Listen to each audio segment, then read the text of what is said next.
Hello everyone, Kanchan here. Today we're gonna talk about the perfect world movie Tree of Darkness. जैसा कि हमने last part में देखा था कि एलेक्स को टेम्पल मास्टर की सच्चाई पता चल गई थी, जहां हमने देखा था कि टेम्पल मास्टर ने बहुत सारे टेंटिकल से एलेक्स पर अटैक कर दिया था। उस टेंटिकल में लगे ब्लड से टेम्पल मास्टर एक ब्रेसलेट बना लेती है और भी पावरफुल हो जाती है।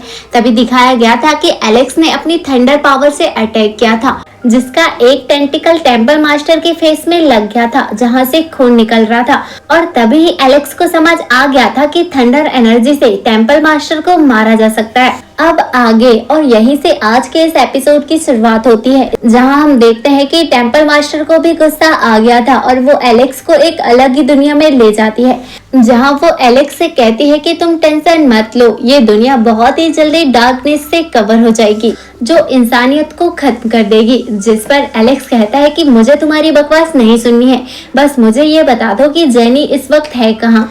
जिस पर टेम्पल मास्टर कहती है कि जेनी तो अपनी एनर्जी को बचा रही है ताकि वो डार्कनेस के गेट को ओपन कर सके, जिसका ब्लड बहुत ही कीमती है सोजाक किंग के लिए। ऐसा कहते हुए टेम्पल मास्टर अगेन एलेक्स पर अटैक करती है, जिसके डिफेंस में एलेक्स थंडर पावर का यूज करता है। इसी वजह से टेम्पल मास्टर काफी ज्यादा इंजर्ड हो जाती है और वहां से जाने लगती है और जाते हुए कहती है कि एलेक्स, मैं तुम्हें जेनी से मिलवा सकती हूँ, क्या बदले में तुम मुझे अपना सुप्रीम ब्लड दे सकते हो। जिस पर एलेक्स मन ही मन में सोच रहा था कि इसे मेरे ब्लड की आखिर क्या ही जरूरत है। वहीं टेम्पल मास्टर बताती है कि अभी जेनी का ब्लड उतना प्योर नहीं है और उसे प्योर होने में कुछ टाइम लग जाएगा। तभी एक होल से हम एक एग को निकलता हुआ देखते हैं, जिसमें जेनी कैद थी और सबसे हैरानी की बात तो ये थी कि वो इंजर्ड थी और वो चोटें उसे वही लगी थी जहाँ पर टेम्पल मास्टर को लगी थी। जिस पर एलेक्स पूछता है कि आखिर तुमने जेनी के साथ क्या किया है। एक्चुअल में टेम्पल मास्टर ने जो ब्रेसलेट पहना था वैसा ही एक ब्रेसलेट जेनी को भी पहना दिया था, ताकि जो भी उसके साथ होगा वो जेनी के साथ भी होगा। और अगर एलेक्स टेम्पल मास्टर को मारता है तो जेनी को भी मरना पड़ेगा। ये सब देखकर एलेक्स को भी समझ आ जाता है कि एक्चुअल में ये बात है, लेकिन फिर भी वो गुस्से से लाल हो जाता है और टेम्पल मास्टर की ओर अटैक करता है, लेकिन अचानक वो रुक जाता है। अगर वो ऐसा करेगा तो जेनी को भी मरना पड़ेगा। तभी टेम्पल मास्टर कहती है कि तुम चाह के भी मुझे नहीं मार सकते, इसलिए मैं जैसा कहती हूँ बिल्कुल वैसा ही करो, क्योंकि तुम्हारे पास कोई दूसरा ऑप्शन भी नहीं है। तभी हम देखते हैं कि वो एलेक्स को एक केज में बंद कर देती है और कहती है कि जब कोई किसी की फिक्र करने लगता है तो वो उसकी स्ट्रांगनेस नहीं बल्कि वीकनेस होती है, जो कि आज तुम्हारी है और यही तुम्हारी जान लेगी और तुम चाहकर भी कुछ नहीं कर पाओगे। तभी हम देखते हैं कि टेम्पल मास्टर आसमान से बड़ी बड़ी चेन्स को बुला लेती है और उन्हीं चेन्स के साथ डार्कनेस के गेट की होती है जो उससे लिंक होती है, जो एलेक्स के सामने खड़ा कर दिया जाता है। तभी हम देखते हैं कि टेम्पल मास्टर एलेक्स के केज को उस की वाले स्टैचू में रख देती है, जहाँ पर बड़ी बड़ी चेन्स एलेक्स के हाथ पैर पकड़ लेती है और टेम्पल मास्टर कहती है कि अब तुम्हें ना चाहते हुए भी जेनी के लिए वो सब कुछ करना पड़ेगा जो मैं चाहती हूँ। जिसके बाद वो स्टैचू एलेक्स के ब्लड को निकाल कर जेनी के ऊपर डालने लगता है। वहीं टेम्पल मास्टर कहती है कि आज मेरा सपना पूरा हो जाएगा, क्योंकि तुम्हारा सुप्रीम ब्लड एक रिफाइनर की तरह काम करेगा और जेनी के ब्लड को प्योर कर देगा और जेनी के प्योर ब्लड से मैं गेट ऑफ डार्कनेस को खोल पाऊंगी, जिसकी वजह से मेरे कई सालों का सपना आज पूरा हो जाएगा। और टेम्पल मास्टर कहती है कि मुझे माफ करना, लेकिन अब मैं ज्यादा वेट नहीं कर सकती, क्योंकि मुझे भी पता नहीं है कि कितना टाइम लग जाएगा जेनी के ब्लड को प्योर होने में। इधर एलेक्स को भी समझ आ जाता है कि आखिर क्यों जेनी की मॉम उसे वहां से जाने के लिए कह रही थी, क्योंकि एलेक्स के ब्लड की वजह से जेनी का ब्लड प्योर हो सकता था। जिस पर टेम्पल मास्टर कहती है कि तुम्हें तो जेनी की मॉम ने आगाह किया था, लेकिन तुम खुद यहाँ मरने चले आए।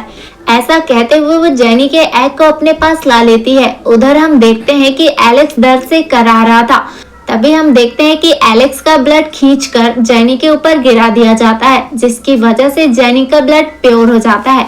तभी हम देखते हैं कि जेनी का ब्लड उसके शरीर से निकलने लगता है और जमीन में गिर जाता है, जिसकी वजह से जमीन में क्रैक्स पड़ने लगते हैं और एक गेट बाहर आता है। जिस पर टेम्पल मास्टर कहती है कि आखिरकार मेरा इंतजार पूरा हुआ, जो मैंने इतने सालों से किया था, और मेरा सपना पूरा हो गया। तभी हम देखते हैं कि वो जेनी के ब्लड के वजह से वो गेट ओपन हो जाता है। इधर एलेक्स को जेनी की फिक्र होने लगती है और वो मन ही मन में सोचता है कि जब थंडर एनर्जी डार्क एनर्जी को डिस्ट्रॉय कर सकती है तो क्यों ना मैं डार्क एनर्जी को ऑब्जर्व कर लूं और बाद में मैं इसे रिफाइन करके अपने फायदे के लिए इस्तेमाल कर सकता हूँ। तभी हम देखते हैं कि वो ये सब करने लगता है। इधर टेम्पल मास्टर भी समझ जाती है कि एलेक्स डार्क एनर्जी को ऑब्जर्व कर रहा है और वो कहने लगती है कि तुम ऐसा सोच भी कैसे सकते हो, क्या तुम नहीं जानते कि डार्क एनर्जी तुम्हारी जान भी ले सकती है। इधर हम एलेक्स को देखते हैं जो डार्क एनर्जी को खींचने लगता है और वो डार्क एनर्जी एलेक्स के ब्लड में मिलने लगती है। तभी एलेक्स मन ही मन में सोच रहा था कि मैं ऐसा करने के बाद जेनी को बचाने का आइडिया भी ढूंढ ही लूंगा। जिस पर टेम्पल मास्टर कहती है कि क्या तुम पागल हो गए हो, क्या तुम नहीं जानते डार्क एनर्जी तुम्हें धीरे धीरे मार देगी। तभी हम देखते हैं कि एलेक्स की बॉडी में वो डार्क एनर्जी पूरी तरह से फैल जाती है और उसकी बॉडी में क्रैक्स पड़ने लगते हैं और इधर एलेक्स को बहुत ज्यादा पेन हो रहा था। तभी हम देखते हैं कि गेट ऑफ डार्कनेस की भी टूट जाती है और वहां पर एक बड़ा सा ब्लास्ट होता है जिसका ऑरा चारों तरफ फैल जाता है। इधर टेम्पल मास्टर कहती है कि एलेक्स सच में पागल है, इसमें इतनी हिम्मत है कि इसने डार्क एनर्जी को ऑब्जर्व कर लिया।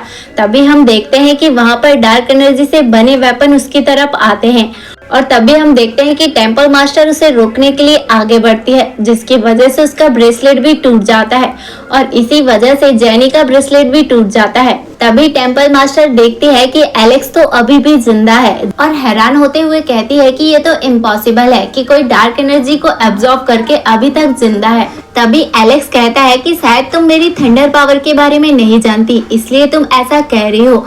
ऐसा कहकर वो अपने वेपन से उस पर अटैक करने लगता है लेकिन टेम्पल मास्टर बच जाती है। अगेन हम देखते हैं कि दोनों के बीच फाइट होती है जहां पर एलेक्स टेम्पल मास्टर पर भारी पड़ता है।